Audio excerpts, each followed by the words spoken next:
Hello, I'm Jared Altick, and I'm a chaplain with the police department. First things first, though, I'm a minister or a pastor at a church. I preach sermons every Sunday, I teach classes, I do counseling, I perform weddings and funerals. It's not only my day job that supports my family, it's also the only job I've ever wanted. It's my first love, my first priority. But I also volunteer as a police chaplain. And I'm so blessed to be at a church that supports me and even encourages me to get out into our community and volunteer. I get asked the question fairly often, what is a chaplain? In simplest terms, a chaplain is like a priest or a pastor who is attached to an organization like a hospital or the military. In my case, I volunteer with the local police department. Let me briefly describe what being a police chaplain looks like. Typically, dispatch will page or call us out to the scene of an unattended death. That means a homicide, a suicide, or an accident, or a natural death where there's no doctor or hospice care. A chaplain goes there to support the victim's family members, to pay respect to the dead, and to spend time with the first responders who are on the scene. When I arrive on a scene, a lot of times I can't see the lights and the patrol cars until I turn the last corner. And I see the cars there, and I park my car and I get out and I try to find a sergeant who's in charge. That way I can get the name of the deceased, the name of the relatives that maybe we're dealing with, so I can call people by their names. I think that's comforting to address people, in a personal kind of way. And I will then go to the family members, the neighbors, the friends, and I'll express my condolences. Sometimes, depending on their faith background, maybe I can pray with them. That's not always what they want, and so I never know until I get there. But I will go in, and sometimes I will pray over the body. Again, it kind of depends. I just went to a call not that long ago where as I walked in the house, there was an open Bible next to a chair. Well, that gives me a pretty good indication of what that person believed and where they were coming from before they passed away. At this point, I'll try to split my time between the family and neighbors and the officers who are still on scene. I don't know who needs to talk, who is being traumatized by this experience, and to what degree. I just never know who wants to talk. And I'm always a little bit surprised who wants to spend time and chat with the chaplain. When the investigation phase is over, and that varies depending on the circumstances of how the deceased passed away, when that's finished, we're waiting for the transportation company. Now, either a funeral home or a transportation company will come to pick up the body and to take it to the funeral home or to the coroner. And when that happens, I try to treat this just like I would a funeral. At a funeral, I would precede the casket from the church to the hearse. And then again, I would be walking in front of the casket from the hearse to the grave. And I do the same thing here. When the deceased is picked up and put on a gurney and moved out of their home for the last time, I stay with them and walk before them as a way to honor the deceased and to make this a solemn and important event that they are being moved out of their home for the last time. This is the last time the family will see them or even be in their presence, usually until the funeral. And so I try to make that a very serious moment. A chaplain also gets called out on death notifications.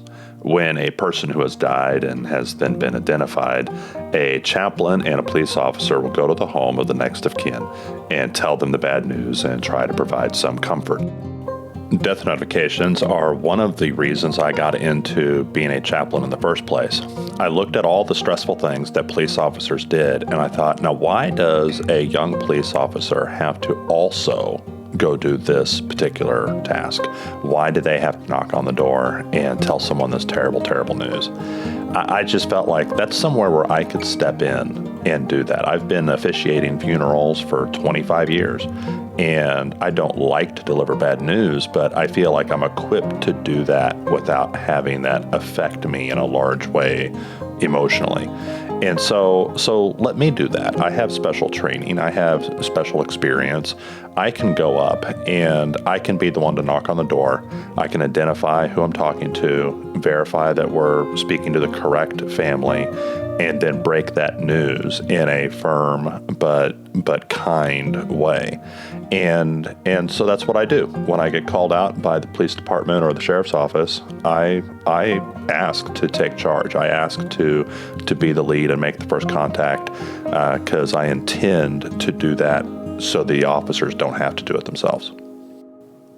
Also, a chaplain goes to the police station to attend roll calls and to do ride-alongs to build relationships with the officers. This is often called the ministry of presence. It matters that a chaplain is present and shares in the experiences that the officers go through. It makes all the difference in building trust and rapport.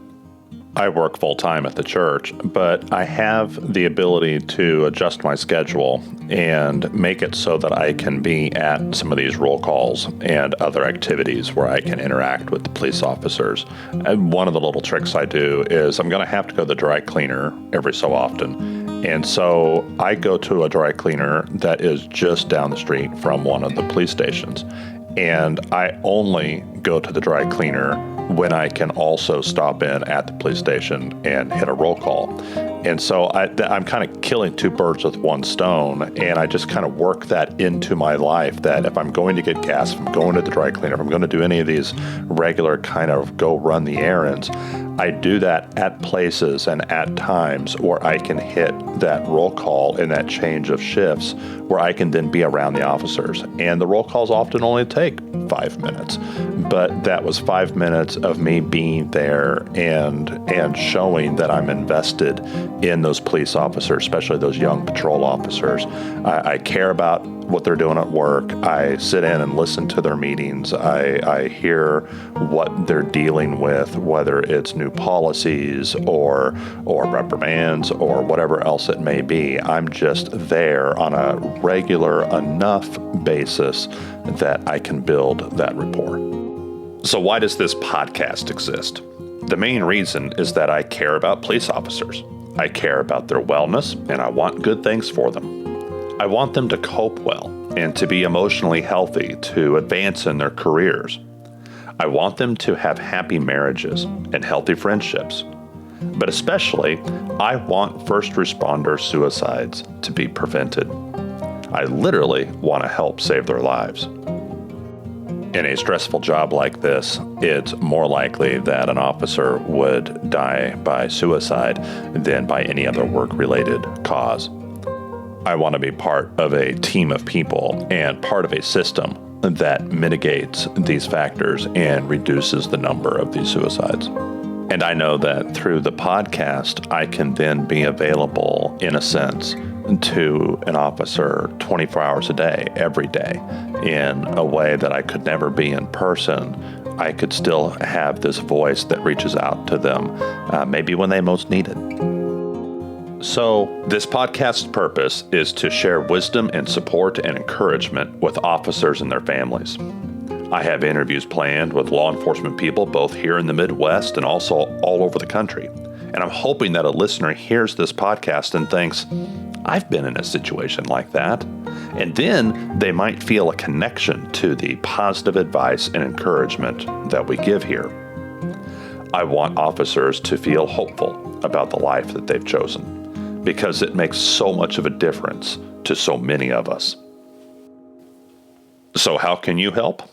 Well, first of all, subscribe to my podcast. This doesn't cost you anything. It just means that when I release a new episode, you'll see it pop up automatically in your podcast app. I don't want you to miss a single episode.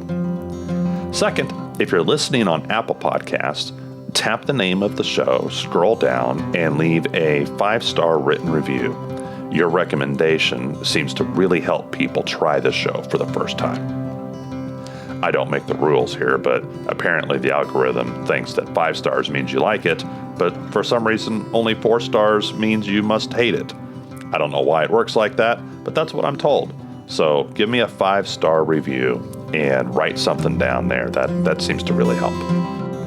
The third action you can take to help the podcast is probably the most effective. Just tell a friend. Share an episode with someone who you think will connect with that specific topic. Send it right from your podcast app or email them the link to the podcast or to the Hey Chaplain page on Facebook. Just get it to them because a recommendation from you would mean a lot.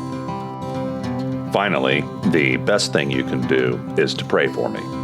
This podcast is not monetized. Everything I'm doing is at my own expense and on my own time, without any official support or endorsement from any of the local agencies with which I volunteer.